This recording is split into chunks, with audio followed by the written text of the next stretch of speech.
ये 3 बातें मैंने यहाँ पर लिखी हुई है और ये 3 बातों का मैं आपको एक एक व्याख्या भी करूँगा कि मैंने अपने लाइफ में पोस्टर भी बेचा है। ठीक है, ध्यान से देखना। मैंने रिक्शा भी चलाया है और कहाँ चलाया वो भी बताऊँगा मैं आपको, और कई रात मैं भूखे भी सोया हूँ। ये मेरे जीवन की एक सच्चाई है जिसको मैं कभी भूल नहीं सकता हूँ।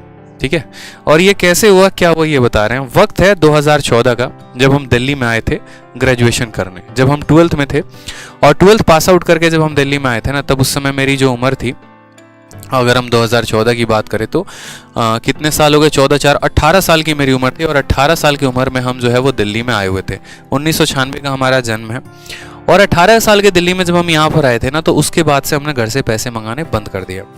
पैसे मंगाने बंद कर दिए तो पैसे की बड़ी दिक्कत हो गई यार। मतलब ठीक है, कॉलेज की फीस भरना होता था, रूम भी रेंट देना होता था और दिल्ली में सर्वाइव करना काफ़ी मेरे लिए मुश्किल हो गया। तो एक टाइम ऐसा आया कि 2014 के बाद से जब मैं ग्रेजुएशन के फर्स्ट ईयर में था, तो वहीं से मैंने ट्यूशन्स पढ़ाने शुरू कर दिए, होम ट्यूशन। ठीक है, बच्चों को 6th के क्लास को, 7th क्लास को, 8th क्लास को। तो मैं ऐसे ही एक जगह ट्यूशन पढ़ा रहा था और कुछ महीने के बाद क्या हुआ कि 2 महीने के बाद जो है जहाँ मैं ट्यूशन पढ़ा रहा था वहाँ पर जो है वो लोगों को कहीं जाना पड़ा, जिसके चलते मेरा जो है वो ट्यूशन छूट गया। अब ट्यूशन छूट गया तो वैसे हालात आ गए थे कि किराया विराया देना थोड़ा मुश्किल हो गया।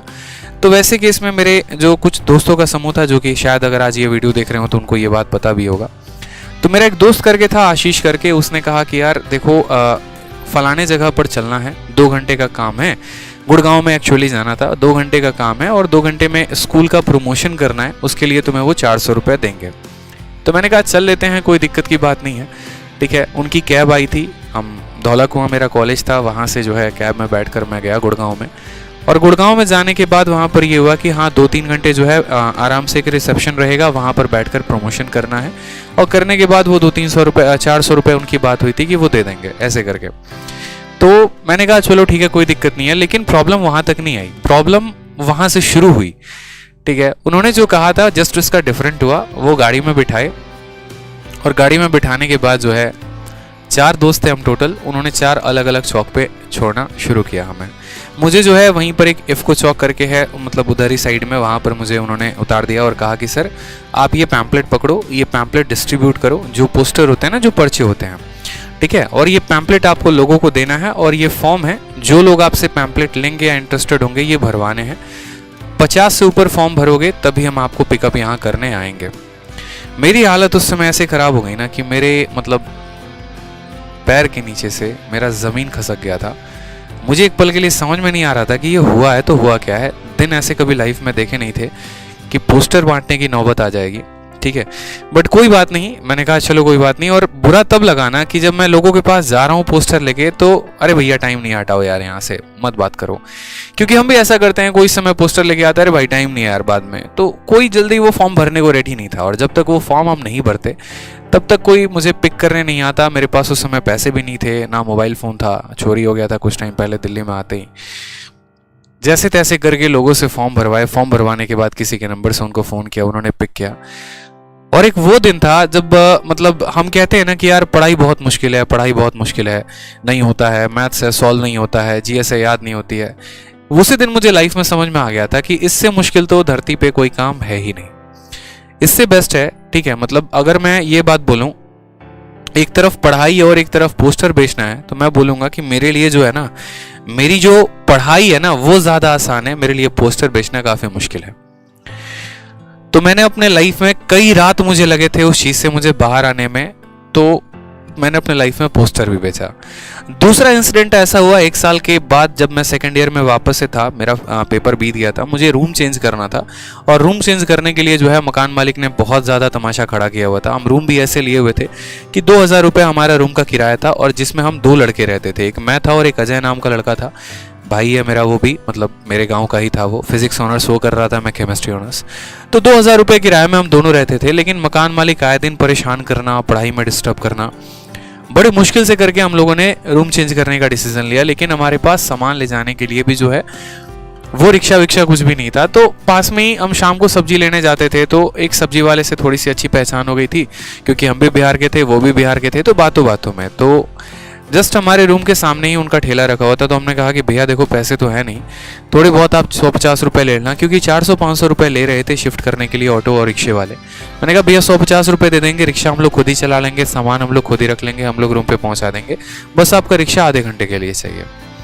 मेरे दोस्त ने सामान पूरा का पूरा रिक्शे पे रखा और मैंने 3 चक्कर पूरे के पूरे रिक्शे में अपने गली में चलाया, दिल्ली में ही जिस एरिया में रहता था। खुद भी काफ़ी ज़्यादा बुरा फील हो रहा था, तो रुमाल बांधकर भी जो है वो भी चलाया। मैंने कहा कोई बात नहीं, होगा लाइफ में, जो भी होगा ऊपर वाला देख रहा है, कुछ होगा अच्छा तो कभी डिस्कस किया जाएगा, कुछ भी है, ठीक है। जैसे तैसे करके ग्रेजुएशन का समय बिताया, ठीक है, और अच्छा रहा, एक्सपीरियंस अच्छा रहा। 90% ग्रेजुएशन में मेरे मार्क्स भी आए। काफ़ी दोस्त जो है वो आगे बढ़ते चले गए और पीछे छोड़ते चले गए, कोई दिख नहीं हुआ उस बात का, लेकिन हाँ अपनी मेहनत पर एक था कि करेंगे लाइफ में कुछ आगे करेंगे।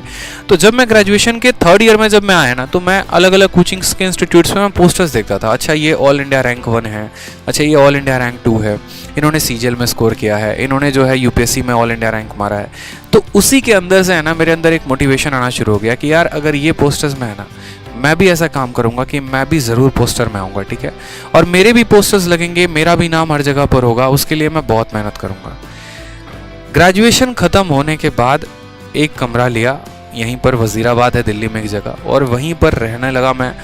रूम वूम लेने के बाद काफ़ी पीछे एरिया में, क्योंकि फ्रंट में गलीज में काफ़ी महंगा पड़ता है। खुद से खाना बनाया, खुद से रहा, लाइब्रेरी ज्वाइन की, वापस वहीं से होम ट्यूशन्स पढ़ाने शुरू कर दिए। होम ट्यूशन अगर नहीं पढ़ाता तो रूम का किराया भी नहीं दे पाता, ठीक है, और भी काफ़ी बुरे बुरे वक्त आए। फिर उसके बाद लॉकडाउन आया, वापस से सारे के सारे सिचुएशंस ख़राब। लेकिन ये रहा कि हाँ मुझे जो पाना है ना, मेरे हमेशा नींद में मुझे वो दिखता था, ठीक है। मैं जो वोकैबलरी याद करता था ना, तो सोने के बाद भी मेरे मन में वो वोकैब वो रिवाइज होते थे, ठीक है। कई ऐसी रातें आ गई थी ना जहाँ पर लॉकडाउन में जेब में पैसे नहीं होने के कारण भूखे भी सोना पड़ा है आदमी को। मतलब ठीक है आज पैसे नहीं है, कोई बात नहीं, पानी पी के सो लेते हैं। करवट बदलने पर भी एक तरीके से पेट दुखता था कि यार पेट दुख रहा है, इधर से करवट ले रहे हैं तो पेट दुख रहा है, ठीक है। सीधा सोने पे पेट दुखता था तो उल्टा सो जाते थे कि चलो ऐसे पेट नहीं दुखेगा, ठीक है, सुबह की बात है, कुछ जुगाड़ कर लेंगे।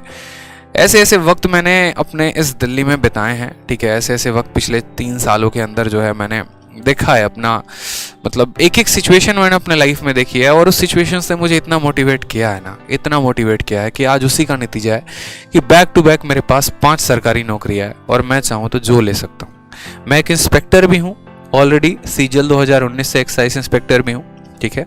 सीएचएसएल में मेरा ऑल इंडिया रैंक 114 भी है, आप लोगों के आशीर्वाद से एक वेल एजुकेशन चैनल पर, ठीक है, बहुत अच्छे परिवार में एक बहुत अच्छा एक टीचर भी बन चुका हूँ आप लोगों के परिवार आशीर्वाद से। बहुत अच्छा तो नहीं कहूँगा, हाँ थोड़ा बहुत पढ़ा लेता हूँ, थोड़ा बहुत नॉलेज है, ठीक है। बस आप लोगों की जो है वो हमेशा भलाई के लिए सोचते रहता हूँ, ठीक है। तो इसलिए मैंने हमेशा इस चीज़ पे फोकस की। दूसरी बात, बहुत बच्चे ये भी बोलते हैं कि सर आप इतना पढ़ाते हो, कभी आप अपने लुक्स पे ध्यान नहीं देते, कभी इन चीज़ों पे ध्यान नहीं देते, कभी कैसे ही बाल रहता है चले आते हो। हमेशा एक बात को मेरे भाई ध्यान रखना कि जो आपके अंदर की ऐब है ना, अपने आप को इतना कामयाब बना लो। एक शब्द बोलूंगा, ध्यान रखना, अपने आप को इतना कामयाब बना लो ना कि जो आपके अंदर की जो ऐब है ना, वो भी समय आने पे आपकी स्टाइल बन जाए। समझ में आ रहा है बात? मैं जो बोलूंगा बड़े ध्यान से समझना। आपके अंदर की जो एक ऐब है, ऐब क्या बोलते हैं? ऐब उसको बोलते हैं जो आपके अंदर की कमी है ना, ठीक है, समय आने पर वो भी स्टाइल बन जाए। यानी अगर आप धोती पर भी अगर पहनते आए हैं, आपके पास पैसे नहीं थे कभी जीन्स या शर्ट पहनने की, अगर आप धोती पे थे, तो वक्त को ऐसा बदल के रख दो कि वो धोती जो है ना वो एक समय का ट्रेंड बन जाए, ठीक है। तो मेरी सिंप्लिसिटी ही मेरा ट्रेंड बनेगा एक दिन, ये मुझे पता है, ठीक है। बस वो मेहनत है जो उस कदम पर लेकर आएगा। आपको भी इसी तरीके से मेहनत करते रहना है। बहुत बड़े बड़े यार नहीं होते भाई, जितने भी ये टॉपर्स होते हैं ना, शायद ही उनके 10% ऐसे होते हैं जो बहुत अच्छे बैकग्राउंड से होते होंगे, ठीक है। 90% सिचुएशंस वैसी लोगों की होती है, सबके सब स्ट्रगल कर रहे होते हैं। बहुत बड़ी फैमिली से कोई नहीं होता है यहाँ पे। अगर उतने बड़ी फैमिली से होते तो यार हम IIT करते, ठीक है, हम MBA करते, हम यहाँ पर मेडिकल की तैयारी करते, हम सरकारी नौकरी की तैयारी थोड़ी करने आते हैं।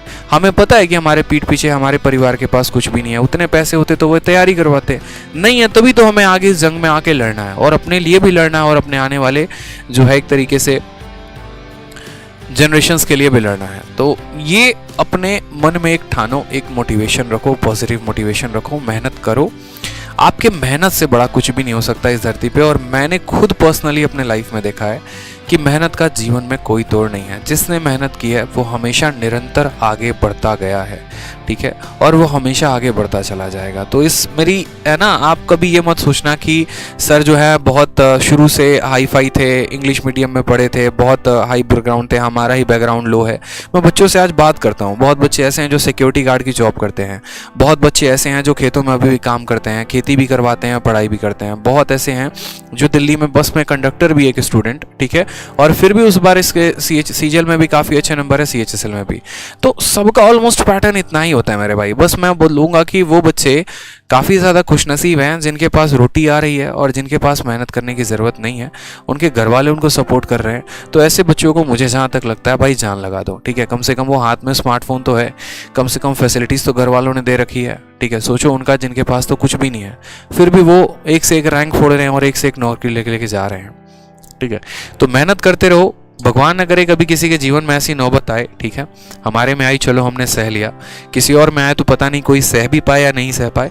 लेकिन बस आपको है ना, ऐसे ही जो भी लिस्ट खोलो ना, आज मुझे पता होता है कि मैं भारत का कोई भी गवर्नमेंट एग्जाम दूंगा ना, उसके सिलेक्शन के फाइनल लिस्ट में मेरा नाम होगा, क्योंकि मैंने ईमानदारी से मेहनत की है, मैंने ईमानदारी से पढ़ाई की है, मैंने हर सब्जेक्ट को बड़े डेप्थ में पढ़ा हुआ है, हर सब्जेक्ट का बड़ा प्रॉपर नॉलेज रखा हुआ है, इसलिए मुझे पता होता है, ठीक है। ये इसको ओवर कॉन्फिडेंस नहीं कहेंगे, लेकिन इसको आत्मविश्वास ज़रूर कहेंगे कि मैं भारत का आज कोई भी एग्ज़ाम देने बैठूँ, अगर मैं यूपीएससी का भी एग्ज़ाम देने बैठूँ और ढंग से मेहनत कर लूँ ना, तो उसके भी सिलेक्शन में मेरा लिस्ट में नाम ज़रूर होगा। नो मैटर पोस्ट क्या होगी, नो मैटर रैंक क्या होगा, हाँ मैं सिलेक्शन में ज़रूर रहूँगा। लेकिन आज अगर मैं वो अपने कीमती समय छोड़कर आपको पढ़ा रहा हूँ, तो कहीं ना कहीं मेरे लाइफ का जो एक सपना था मैं उसको पूरा कर रहा हूँ। और सपना ये था कि मैं गरीबी में रह चुका हूँ, मैं मुश्किलों में रह चुका हूँ, बस मेरा कोई भाई या मेरा कोई भी दोस्त यहाँ पर वैसे हालात में ना रहे। मुझे गाइड करने वाला कोई नहीं था, लेकिन आपको गाइड करने के लिए आपका बड़ा भाई आदित्य रंजन यहाँ पर ज़रूर है।